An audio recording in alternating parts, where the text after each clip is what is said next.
ஓம் ஸ்ரீ குருப்பியோ நமக. அனைவருக்கும் வணக்கம். நான் உங்கள் பிரியாமூர்த்தி. சரவணாலயா அகாடமி சார்பாக மீண்டும் ஒரு நாட்டியம் குறித்த குறிப்பு. பொதுவாக பரதநாட்டியம்னு சொல்லும் போது இந்த பொண்ணு அபிநயம் பிடிச்சி சூப்பராக ஆடுதுப்பா அப்படின்லாம் நிறைய பேர் சொல்லி கேள்விப்பட்டிருப்பீங்க. இப்போ அபிநயம்னா என்னங்கிறத நம்ம பார்க்கலாம். அப்படின்னா என்னன்னா முன் அப்படின்னு அர்த்தம். நயம் அப்படின்னா எடுத்து செல்லுதல் அப்படிங்கிறது அர்த்தம். முன் எடுத்து செல்லுதல்ங்கிறது தான் அபிநயத்துக்கு அர்த்தம்.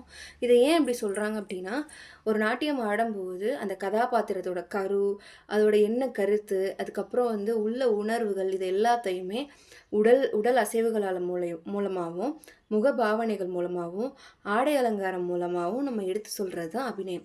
இதை 4 வகையாக பிரிச்சிருக்கிறாங்க. ஆங்கிகம், வாச்சிகம், ஆகாரியம், சாத்விகம்னு.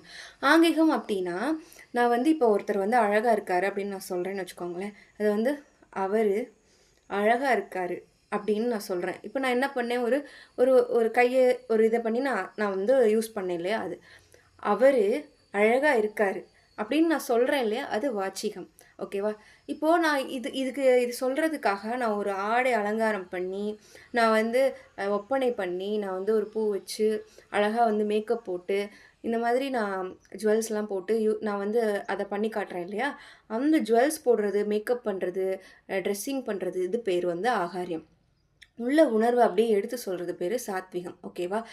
அவர் அழகாக இருந்தார் அப்படின்னு நான் சொல்கிறேன் இல்லையா, மனசுக்குள்ளே வெளிப்படையாக நான் சொல்கிறது பேர் வாச்சிகம், செஞ்சு காட்டுறது பேர் இது ஆங்கிகம். எந்த பாடி பார்ட்ஸ் நம்ம யூஸ் பண்ணுறோம் இல்லையா, அது ஆங்கிகம். மேக்கப் அண்ட் ஜுவல்ஸ் அண்ட் இதெல்லாம் ஆகாரியம். நான் உள்ளே வெளிப்படுத்துகிறேன், அந்த அன்பை நான் வெளிப்படுத்துறது பேர் சாத்விகம். இந்த மாதிரி உங்களுக்கு நிறைய விஷயம் தெரிஞ்சுக்கணும்னா நம்ம பேஜை ஃபாலோ பண்ணிக்கோங்க. டாடா.